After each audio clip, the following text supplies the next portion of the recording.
It's raining. Hey, what's up?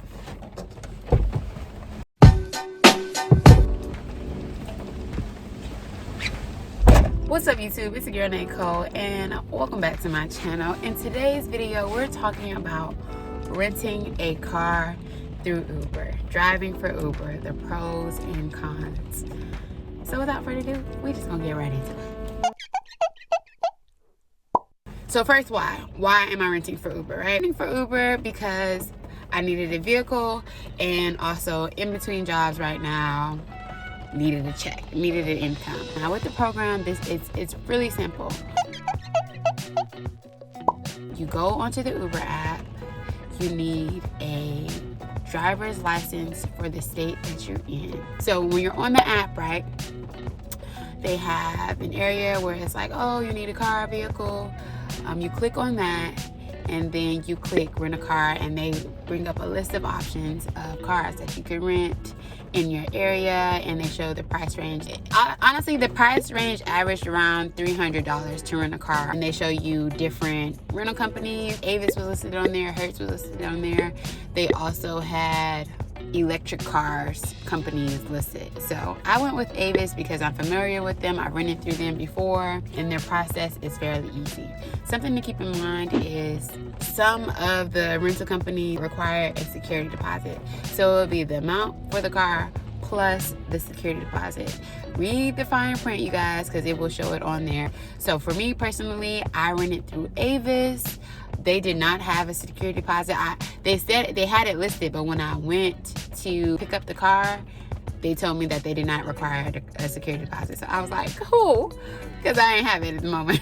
When I went to rent the car ended up being $355 per week, and that included the base price of the car, different fees that they have, and I also added on insurance. They do ask you if you want to add on insurance to the vehicle. So with Uber, they do provide insurance as you're driving the car for Uber. But if you are driving the car for your own personal reasons and you're not on Uber, you are not covered. So you basically have no insurance if something were to happen to you while you were driving. So I opted for the insurance, and that brought my total to about $355 and some change. Let's just say $356. So weekly, every week, Uber takes out $356 from my personal bank account. That's another thing. So it does not take out the money through the Uber app. It's not like you reach the limit and then everything after goes to you. It's everything goes to you, and the day that you rent the car is the day that the note is due the following week. So for me, I picked up the car on Monday, so every Monday $355 is taken out of my account for the car, and it says Avis rental car. You do have the option of turning in that car if you only want to do it for a week. If you only want to do it for, a month, you can turn in the car and it won't take it out. You get on the app, driver's license, you submit, they do a background check on you. So that's also, keep in mind, if you don't have a record. I'm not sure what the process is if you were to have a record or anything on your account. They do run a background check. They'll let you know. It's fairly quick. The day that I signed up to rent a car, I picked it up the same day. So that is something to know. When I got to Avis, this car that I currently have, it wasn't pictured on the app. It just was available, and he actually gave me a choice. Like, it was between this car, and it was a sedan type car. This is an SUV car. I will show you guys the car right now. This is a Kona. This is a Hyundai Kona 2020. It's a fairly new car. I believe it was like 60,000 miles on the dash. I'm currently at 72,000. Just to let you know, I've been putting it in. It probably was a little bit more than 60,000, maybe like 65,000. It's fairly good on gas. Gas prices in LA are high right now, so it takes me about 45 to 50 to fill the tank. But I'm sure if I was in a state where gas was $2-3, it'll probably take less than that to fill up the tank. I really like it. I'm not trying to get too attached to it because I know that it is a rental car. It's not my car, but it definitely gets me to where I need to go. Checks off one of the things that I wanted. Now we're going to talk about the pros and cons. So let's start off with the pros. Boom. First pro out the gate is it's pretty easy to do, right? Like I said, the process was fairly simple. There wasn't any hidden fees. There wasn't anything stressful on my part. I just needed the money to pay for that first week of the car rental. So that $356 I paid right out the gate. The second pro is I am not personally responsible for the car maintenance. If I need my tires changed, if I need an oil change, or any type of scheduled maintenance, I just take the car back to the rental company. They handle that for me. I don't have to come out of pocket for any of that. The third thing would be no insurance. I don't have personal car insurance like Geico, State Farm, or anything like that. I did sign up for insurance with Avis. That would make my weekly note the $356. Without it, I think I would have been paying $306. But I chose to have it because I wanted to be covered in the event if anything were to happen. I wasn't going to be the one having to come out of pocket. If you do plan on driving it just for Uber, Uber automatically covers the insurance, so you wouldn't have to add that on. But just a tip from me, I would say always rather be safe than sorry. Third pro of driving for Uber and renting the car is the flexible schedule. Right now, I am in between jobs, in between doing this entrepreneur life, not even working for corporate, but doing the entrepreneur life. I need some sort of income. So driving for Uber every day, how many days do I want to out of the week, and making my own schedule around it is really helpful for me right now. It allows me to, pay off small bills, pay off certain bills, and at the same time still put in time for doing whatever else I need to get done and running errands with a car.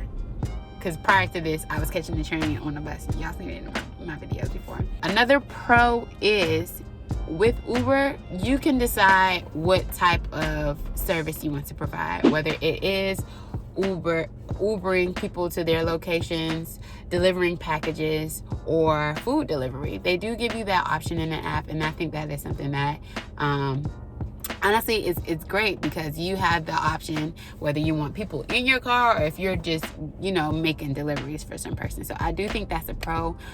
Personally, I have all of them on except for food deliveries at the moment, because Uber Eats is a whole nother ball game that I'm just not really like. I tried it a few times and I was like, maybe not.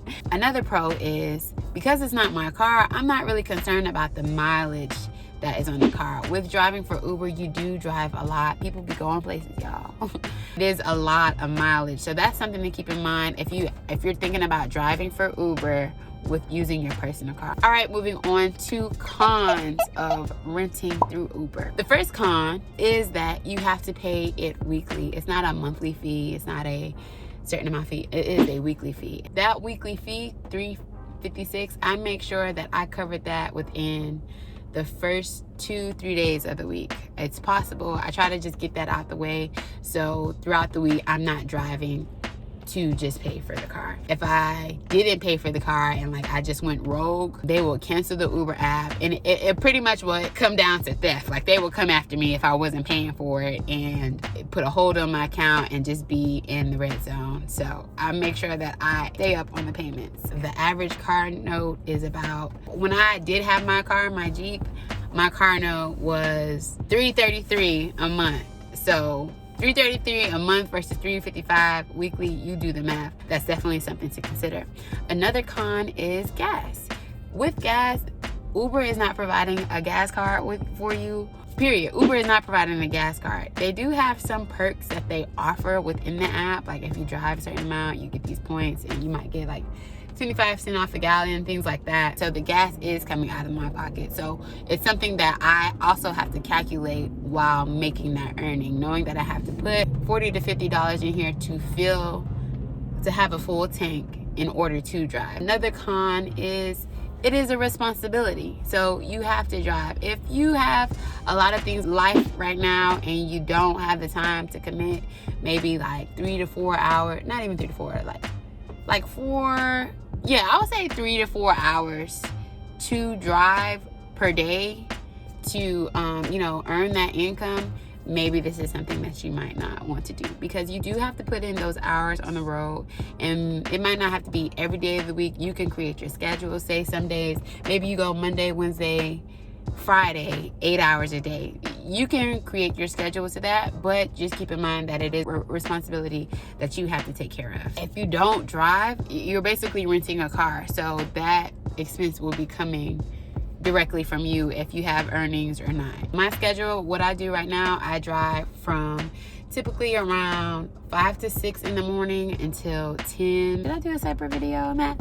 I think I'm gonna do a separate video on that. If you want to hear the best times to drive and earn, let me know in the comments and I'll make a separate video. But yeah, I think I covered all the pros and cons for driving with Uber and renting a car. Great way to make some extra money, especially if you're living in Los Angeles. There's a lot of things to do in Los Angeles, and people be outside. So get you a coin, sis or bro. Thanks so much for watching this video. I really hope it helped. If you are interested in driving for Uber, let me know your thoughts below. Like, do you think it's worth it? And if you do already drive for Uber, if there's something that I left out, please share it in the comments below. Thanks again for watching, and until next time, be loved. Most importantly, be liked. Peace.